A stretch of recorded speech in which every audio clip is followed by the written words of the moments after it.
I don't care if I'm the only one brave enough to say it. Fantastic Four does not deserve the hate. He said it! He said it! Inception in the Steve Litko? Yeah, Steve Litko.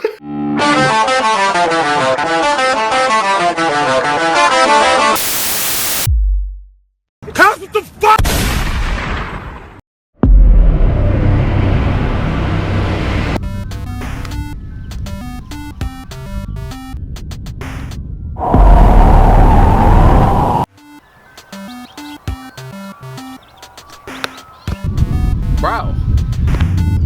Bro!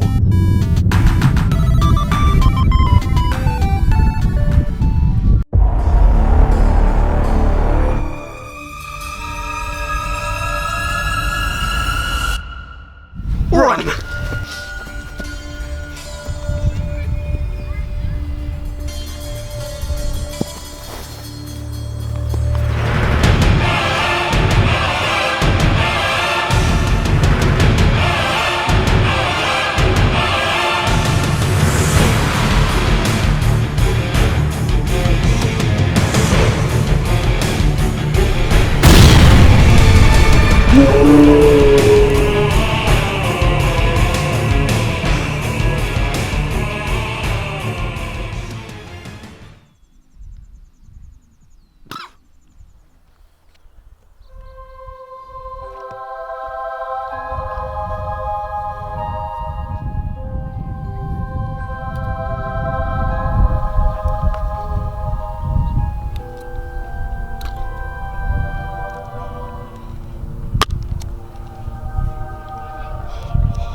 You got knocked the fuck out!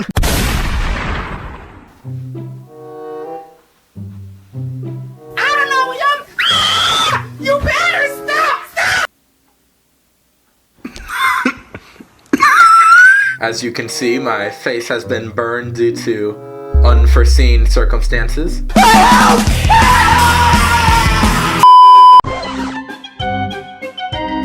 Hey yo, what the fuck? I am no longer Marzilla. I am now Dr. Marzilla. Is this nigga serious? So, this week I decided to watch the 2005 Fantastic Four movie. You what? Why would I subject myself to such torture, you ask? Well, the same reason I want to see Kanye West as president. What? Pure, morbid curiosity. I probably sound mad muffled, huh? Correct! Now, this movie, and especially its sequel, have a very bad reputation online. They're definitely considered like the black sheep of those pre-MCU movies where they were still figuring out how to adapt their characters into theaters and just weren't quite getting it right yet. This film gets thrown into the same pile as Howard the Duck, Elektra, and the 2003 Hulk movie. None of which I've seen, but all of which I've heard terrible things about. So was Fantastic Four as bad as everybody says it is? Fuck no, baby! Look, I don't think this movie is bad. I even kind of like it sometimes. This is gas! And dare I say it's actually underrated and definitely overhated. Oh, brother! And listen, I know the words underrated and nostalgic are just buzzwords that are thrown around the internet constantly, but I actually think the use is kind of justified here, especially because I don't have a nostalgic attachment to this movie. I never watched it as a kid. This last week was my first time seeing it, so this is my pure adult perspective. And I'm definitely not claiming that the movie is perfect. Lord knows it's not. But for everything that this movie gets wrong, it gets 2.5 other things right. I do think it's unjustifiably overhated, and this video will defend this film. I am prepared to die on this hill. So if you hate Fantastic Four, Strap in, fella. now say what you want about the film. And believe me, there's a lot to say. But they nailed the main four characters. Mostly. This film at the very least understands exactly what it is that makes the four work. They are a dysfunctional family. They bicker and fight like siblings. This is how they've been written since their literal inception in the Steve Litko? Yeah, Steve Litko.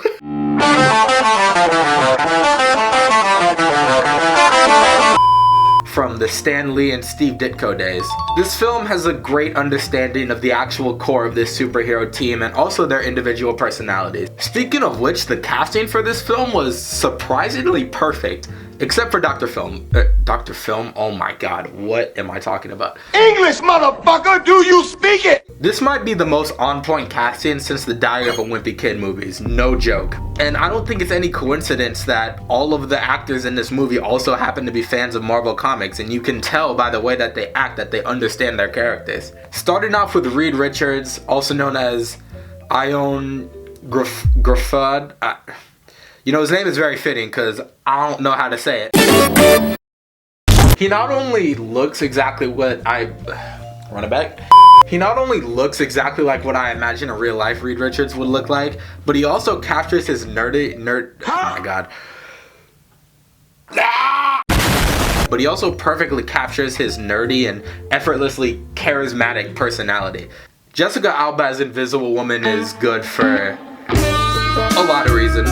She also has surprisingly decent chemistry with Reed, and even though she's not a scene stealer like some other members of the Four, she definitely holds her weight no problem. Although in doing research for this video, I actually found out the scene where she strips down naked on the bridge was actually written after she was casted and forced on her, which is kinda wild to say the least. Hey Jessica, how you doing? We got some new pages for you. Oh, awesome. Let me check it out. Oh my goodness! Chris Evans as Human Torch is odd. I mean, not only is it weird seeing him as like literally anything other than Captain America, but his performance in this movie just ranges from like the cringiest lines to also the funniest lines. Trouble is my middle name. Oh, you're hot. Why, thank you, so are you.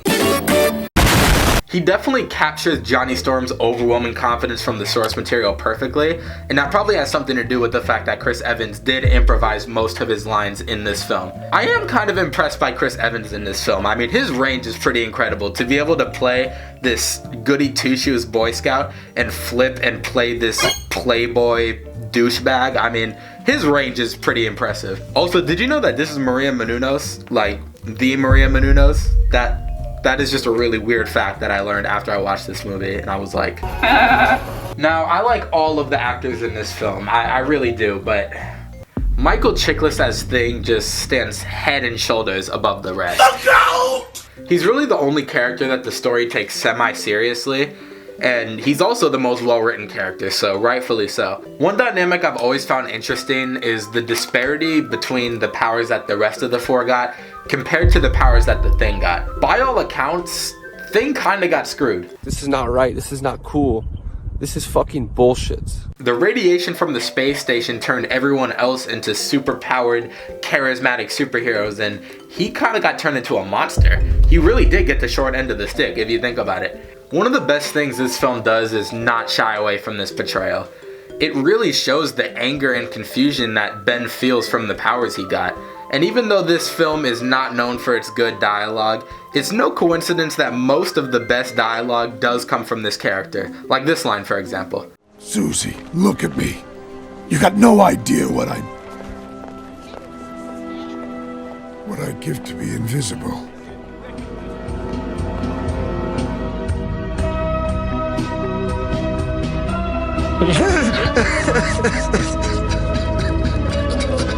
This line is such weirdly outstanding writing, it kind of feels out of place in this film, but I'm here for it. Also, can we talk about how much of a trooper Michael Chiklis is for wearing this costume the entire film? I mean, seriously, I know that got sweaty and itchy, so I think it really was his love for the source material that pushed him through this film and made his performance as great as it was. And honestly, the suit holds up really well. Like, it still looks amazing in 2024. I genuinely think this should have won an Oscar for costume design. I mean, you could even say it's fantastic.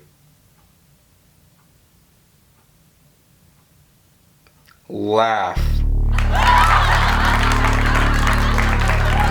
Not only is he the most well-written and performed character in this film, but he's also the funniest. Like, I swear, me and my friend that I watched this with, anytime he said anything, we were dying laughing. He just has such an ironic charm to him. I don't really know how to describe it. I swear, we replayed this part where he screams out Johnny at least 5 times, and I have no idea why it was so funny, but it was.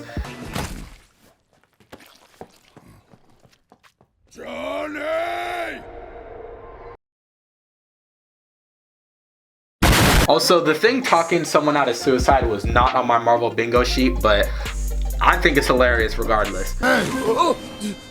You think you got problems? You take a good look, pal. Oh my god! Oh jeez, oh my god! Bro thinks he's Tobey Maguire for real. And that really brings me to my next point. Now, there are plenty of reasons to really like this movie. It has gasps of good writing here and there. It's a pretty faithful adaptation overall. Jessica Alba. But I'm always gonna keep a 100 on this channel, and the real reason that I like this movie so much comes down to two things. Michael Chiklis as Thing, and the funny. This movie is freaking hilarious. Sometimes intentionally so, but mostly unintentionally. Like, I can't really describe it. You just have to trust me and watch this film on a late night with your friends and you'll see exactly what I mean. Where are your ears?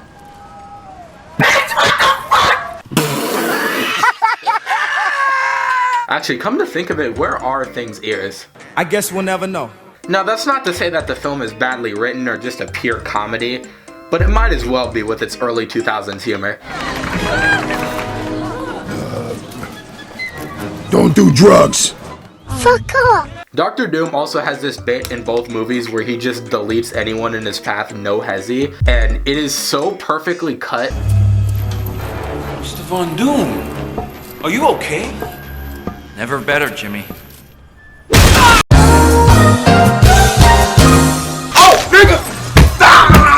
This dude takes the term on-site to a whole new level. Also, did you know that this stunt guy broke his ankle?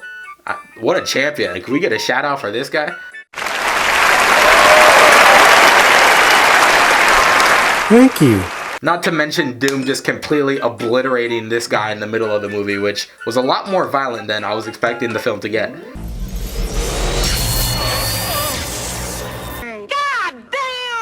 And even though there is some good dialogue in this film, sometimes the acting is laughably bad. I ain't even gonna hold you. Like this scene where Thing first escapes and busts a hole through this wall, and they all just act so nonchalant about it.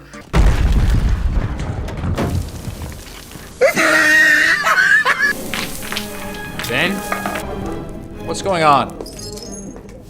What happened in here? Victor. There is no passion, there is no vision, there is no aggression. No, I would actually hesitate to call the acting bad. I would just say the line delivery across the board is definitely on the cheesier side, but not in a cringeworthy way like the Four-Stick movie. It's fantastic. Say that again? Please stop this madness.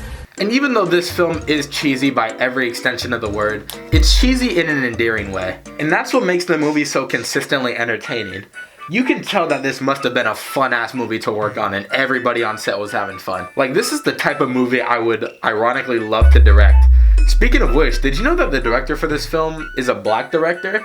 And not just some random black director either. He's like one of the most significant black directors of our time, Tim Story. He did Ride Along, Barbershop. I gotta admit, I would have never guessed that a brother directed this. What do you mean by that?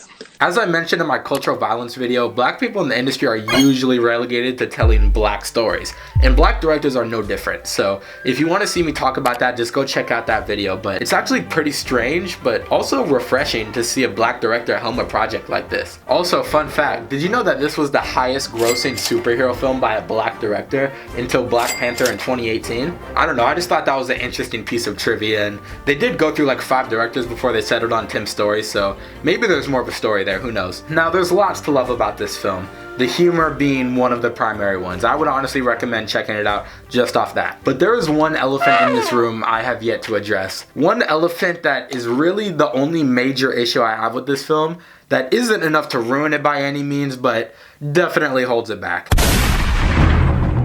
Bro, Marvel cannot figure out how to adapt Dr. Doom if their lives dependent on it. Try! That shit is a 2-pack of ass! I mean, seriously, they've had 2 big budget attempts, millions and millions of dollars, and they just can't get Dr. Doom right. And it's so sad because Dr. Doom is Marvel's most iconic villain. And I don't want to hear, Oh, Marzilla, what about Thanos? What about Loki? stop it.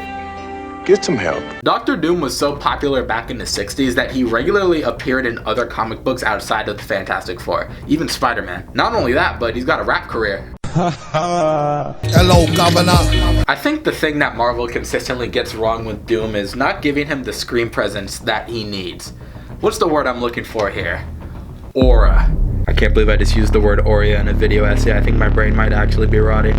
A villain like Dr. Doom needs to have aura. He needs to be like Darth Vader. When he walks into a room, everybody go quiet.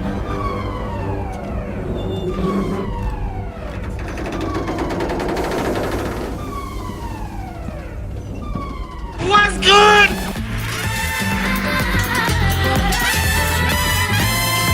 And unfortunately, that's just not how Doom feels in this movie. I don't know if it's his stilted performance or just the overall goofy tone, but I'm just not intimidated by this guy. Not to mention, he doesn't become Dr. Doom until 3/4 into the movie. See, now that's some bullshit. Yeah, not only is this a pretty weak and not comic accurate interpretation of the character, but he doesn't show up until the final act of the movie and only gets one fight scene. What the freak? The entire movie, the Fantastic Four are essentially just fighting each other, which is kind of cool in concept, but I just feel like we were robbed of a true live-action interpretation of Doom. Additionally, I think a core trait of Dr. Doom is that he has this undying need to prove that he's better than Reed Richards, and the movie ever so plays around with this idea, but it is clear through the subtext of the first scene that there is competition between Reed and Doom, but his motivations in the latter half of the film just seem more like a lust for power than a problem with the Four. And as I mentioned before, I think what really holds back Doom in this film is that this character who's supposed to have aura and be intimidating is kind of held back by the goofy tone of the film overall. It's like trying to fit a metal peg into a 4-shaped hole. What? Yeah, that's right. We do metaphors on this channel. Oh, say less. And like I said, the whole film as a whole doesn't take itself too seriously, but unfortunately I do think that kind of comes at the expense of Dr. Doom's character. However, I'm not saying that intimidating villains in goofier tone stories can't be done. I mean, look at James Gunn, look at the Guardians of the Galaxy series. Those films couldn't be goofier, and yet they really managed to have great, rich, intimidating villains. Well, at least 2 and 3 did.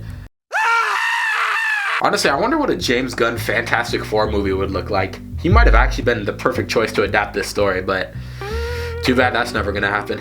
But despite Dr. Doom being trash in this movie, I still love it. You what? I don't get the online negativity for this film. Sure, it ain't perfect and has obvious flaws, but you can tell that there was just way more love and care put into this film than honestly anything that Marvel has put out in the last few years. Yes. Yes! I even watched the cast commentary on the Blu-ray in preparation for this video, and I actually enjoyed it a lot. Did you know that Jessica Alba had a kidney infection during this scene? Did you know that Michael Chiklis likes to ski in his free time? Huh? Also, did you know that the I'm here to tell you right now, we don't care. Let me tell you. We don't care. And what's the worst thing a movie could be? Say it with me now. Boring. And this movie is not that. It is entertaining. Sometimes for the wrong reasons, but it's still entertaining. I don't care if I'm the only one brave enough to say it. Fantastic Four does not deserve the hate. He said it. He said it. However, the same cannot be said for its sequel. Now, if you want to see me talk about that abomination, you already know what time it is. Yeah. Also, y'all seem to like the Wooly video a lot, so a part 2 to that is on the way. And we are going to find out who this sucker is. 1,000 subscribers by the end of 2024. And I will eat a ghost pepper for y'all on camera. No cap. Seriously though, a lot goes into these videos, and literally just hitting those 2 buttons will go a long way to supporting your boy. Anyway, that's all I got for y'all today. Subscribe to join the squad, and I will see y'all on the next one. Marzilla out. Taking this mask off, man. Holy Jesus. What is that?